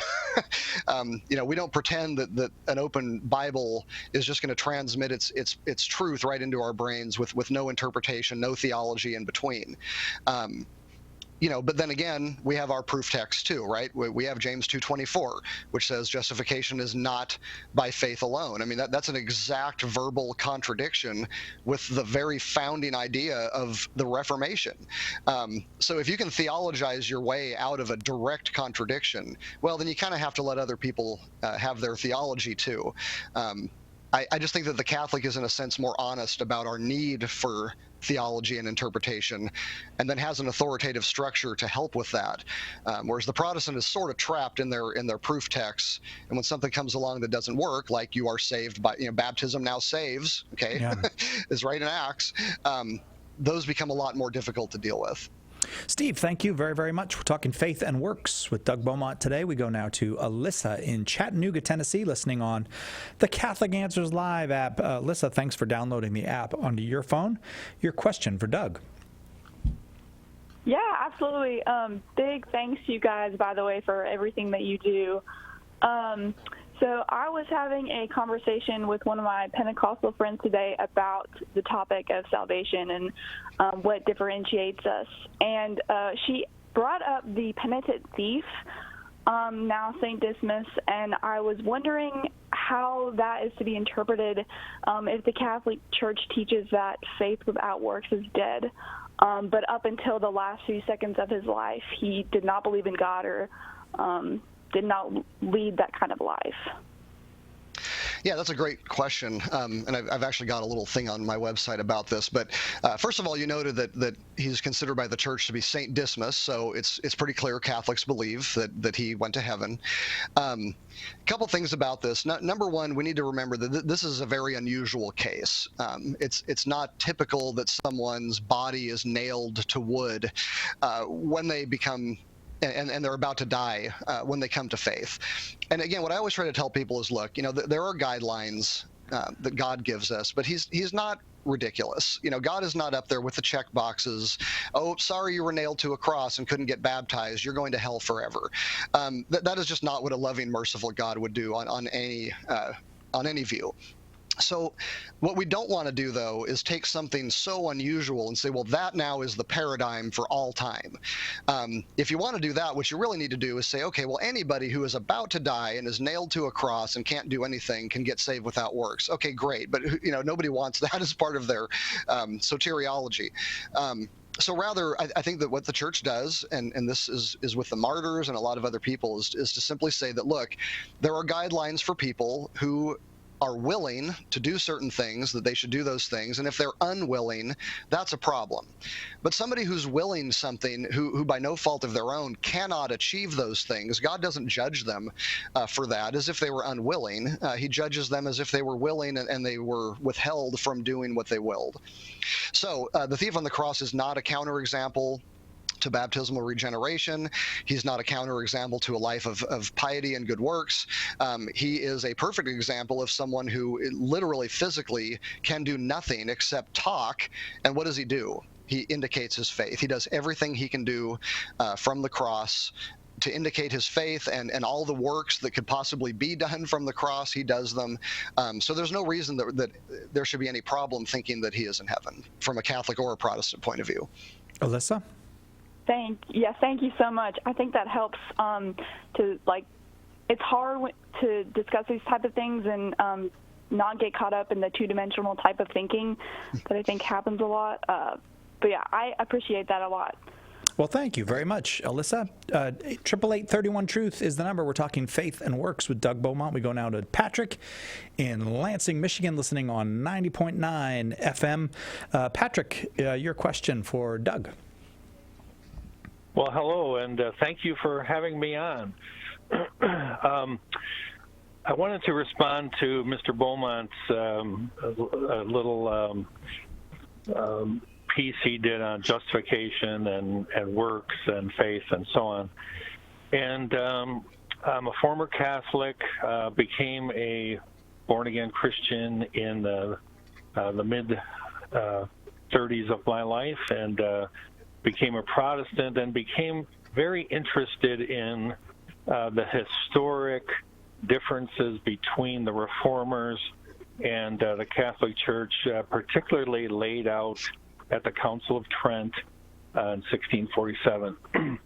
And in the Council of Trent, in the canons and decrees, they very carefully laid out their position on justification, and the Reformers responded with various creeds and confessions in their understanding of justification. So if I could summarize briefly, the historic Protestant position is, as Mr. Beaumont said, that justification is forensic. That is, it's a legal declaration by God stating that the sinner is just legally, but in fact he is not just internally.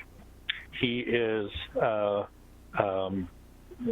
obtaining that justification or that declaration through faith in what Christ has done, namely Christ's death on the cross to pay the penalty for sin.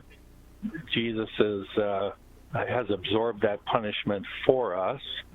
So that word, the Protestants would go to Romans 4, where it is stated 11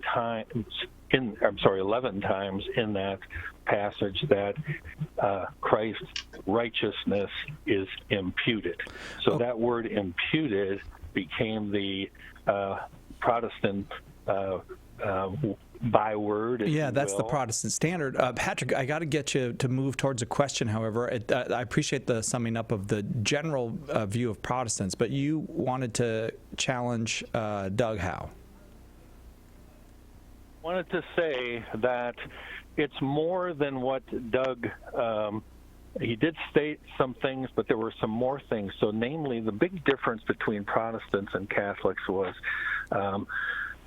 the double imputation of Christ's righteousness imputed to me and my sin imputed to Christ as a believer.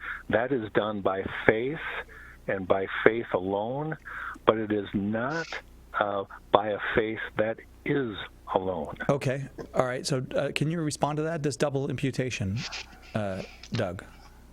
Yeah. Well, if I can start off with a bit of an illustration.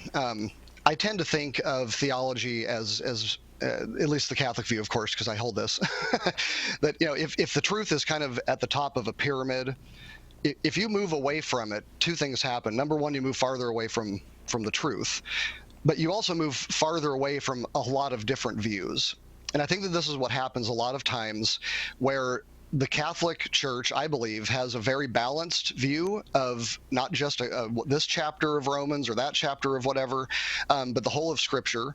And so to disagree with it requires you moving away from the truth into more extreme views.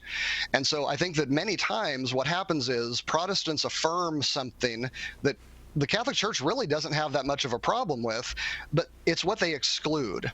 In other words, in a lot of ways, you can be right about what you affirm, but then wrong about what you deny. And the idea of imputation is that Christ, sort of gives us his righteousness, but not in any way that actually affects us. It's just sort of there. God can't see through it. And then we give him his sin. And of course, Paul talks about this sort of thing, that we get original sin from Adam and then we get salvation from Jesus. The church affirms all of that. What it does not affirm is that nothing changes because of that. And so we're really marrying two concepts instead of trying to break them apart and then pick one or the other, which is what you see with most Protestant theology, is that they break apart things that are not meant to be broken apart, and then they have to pick one or the other because now they're opposed to each other. So, we have Romans 4 in our Bible too. We didn't have to call it an epistle of straw and get rid of it. We didn't have to add words to it like Luther did to Romans 3 to derive our theology. But we do explain those words in a different way. A lot of words were used in that explanation that are not part of Scripture. It never says anything about justification being legal. There's nothing in that word that necessarily brings out Protestantism. Again, it's another theological way of explaining the text. There are adherents. There are reasons to think it's good, reasons to think it's bad. But the Catholic Church isn't really on the horns of that dilemma. We can affirm both sides. So it's perfectly fine to say, yes, Christ's righteousness is imputed to us, or his justification is imputed to us, but you would just say, well, be careful what you mean by the word imputed. Right. Yeah. And, usually what you hear, kind of your more Lutheran, Calvinistic type theology is that, Christ's righteousness kind of covers us like a sheet so that when God looks at us, he doesn't see what's really there. He just sees the sheet. And, again, there are a few verses that if that is what you are thinking going in, it sounds very much like that's the case. But then there's a whole bunch of verses that don't sound anything like that. And somehow they all have to be true. And I think that Catholic theology has figured out that balance. What Luther did, we talked about, Trent and history. The Anglican scholar Alistair McGrath proved in a huge work on justification that what Luther came up with was what he called a theological novum. This was a brand new thing that the church had never even seen before. And then Luther went on to say that if sola fide goes, so does the church and so does the gospel. So, if you just sort of do the math, it looks like the church didn't exist for 1,500 years until Luther came along with this brand new way of explaining Romans. The church didn't have any trouble explaining Romans prior to Luther, and it still doesn't. Indeed. I believe I've heard it read at Mass many times. 888-318-7884 is the number. Patrick, thanks very much. Right now, the store-wide spring sale is on at shop.catholic.com. Lots of great resources there, but you get 15% off store-wide if you put in the promo code SPRING19 at shop.catholic.com. Stay with us for more Catholic Answers Live. Are you a coffee drinker? If so, you can now enjoy a coffee roasted to perfection by the Carmelite monks of Wyoming. Delicious Mystic Monk coffee is roasted and prepared by monks in a hidden cloistered monastery and is available in over 25 varieties. All Mystic Monk coffees are works of perfection and labors of love. For more information on how to purchase Mystic Monk coffee, visit mysticmonkcoffee.com. That's mysticmonkcoffee.com. Catholic Radio gives us an opportunity to become part of a larger family. It can be so lonely when we are struggling in our faith or just try to live our faith on our own. But Catholic Radio connects us to that larger community of faith where we're able to get the support, the encouragement, and the grace that we need to not just struggle on, but to really celebrate all the blessings that God brings into our life through our Catholic faith. Dr. Greg Popchak thinks Catholic radio is important. So should you. Pope Francis reminds us that it does not take a specialized degree in theology to become a great evangelist. We're all called to evangelize. Think about the woman at the well. After she encountered Jesus, she immediately went into the city and invited others to meet him as she had. You and I can go out now and do the same. And St. Paul Street Evangelization can help. Get involved today by contacting us at streetevangelization.com. That's streetevangelization.com.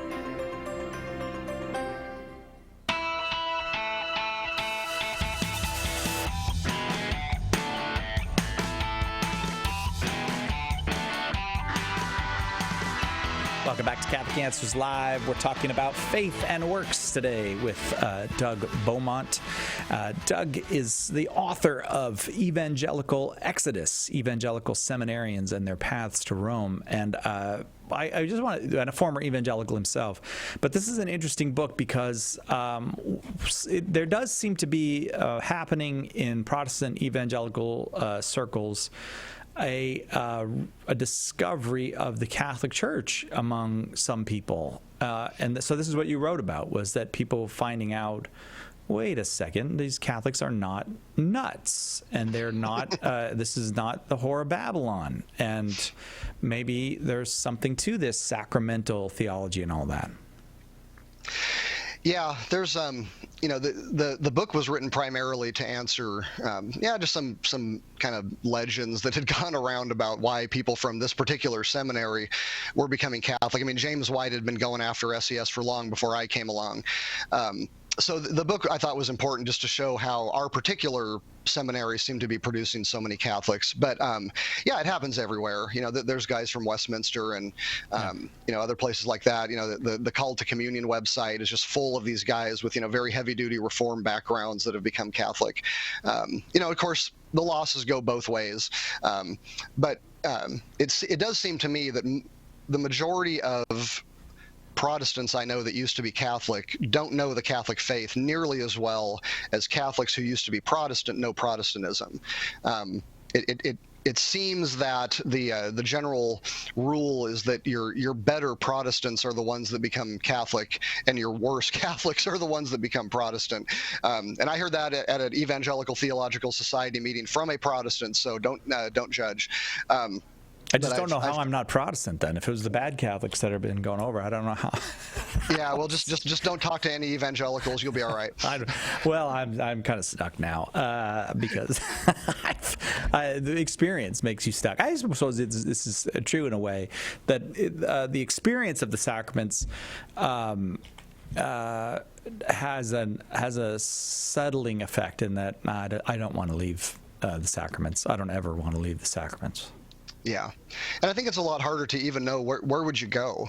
Right. If somebody convinces me to not be Catholic, I kind of feel like Peter in John 6. To whom will I go? This is hard, and I don't even like this part. But am I going to be charismatic? Am I going to be Reformed? Am I going to be Methodist? That whole world is just such a circus. It really takes, I think, kind of an ignorance of what Protestantism really is like.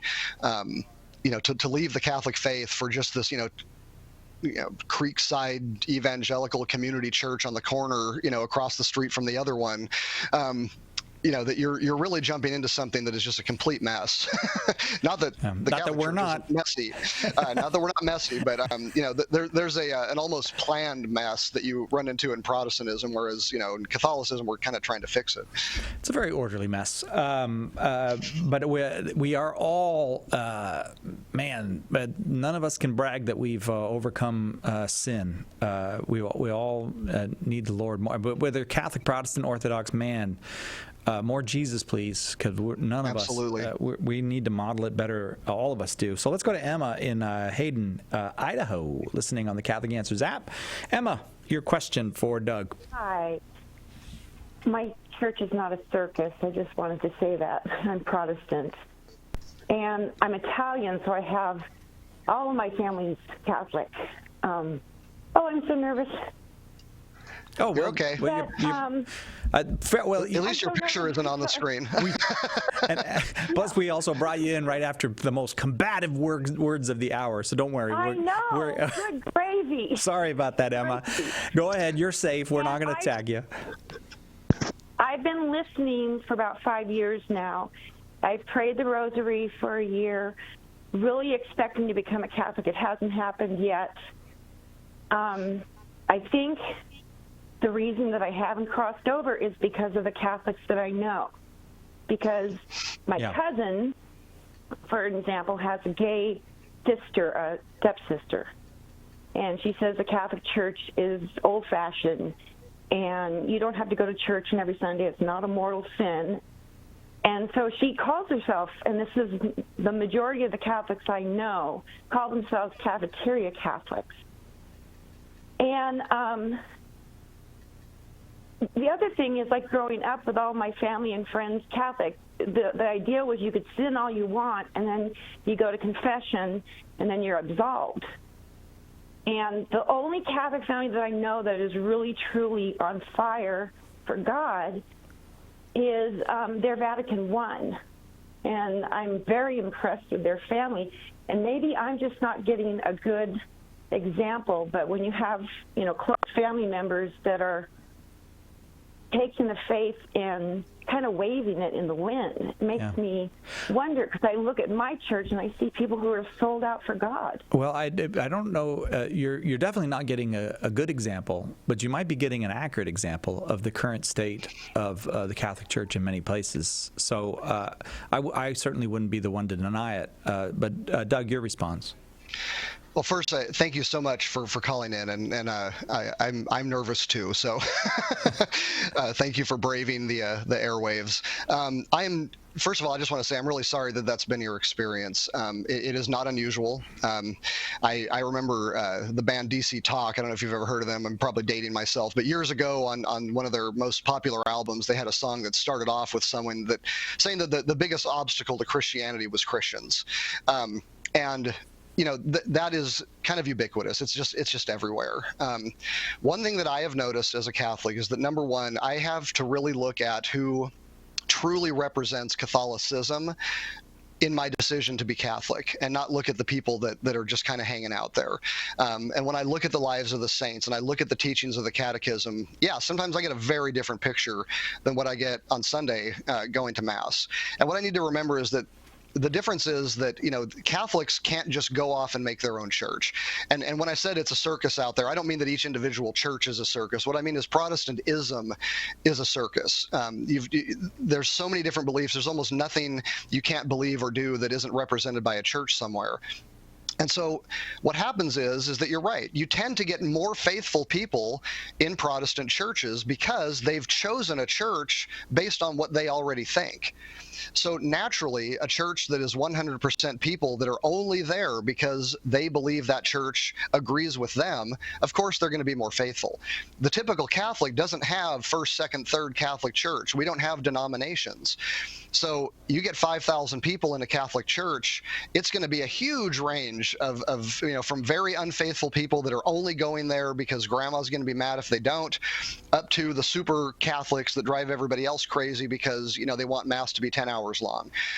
We all have to go to the same building on Sunday. The masses aren't that different. The parishes aren't necessarily that different. And so what you do end up with is a much larger spectrum of faithfulness.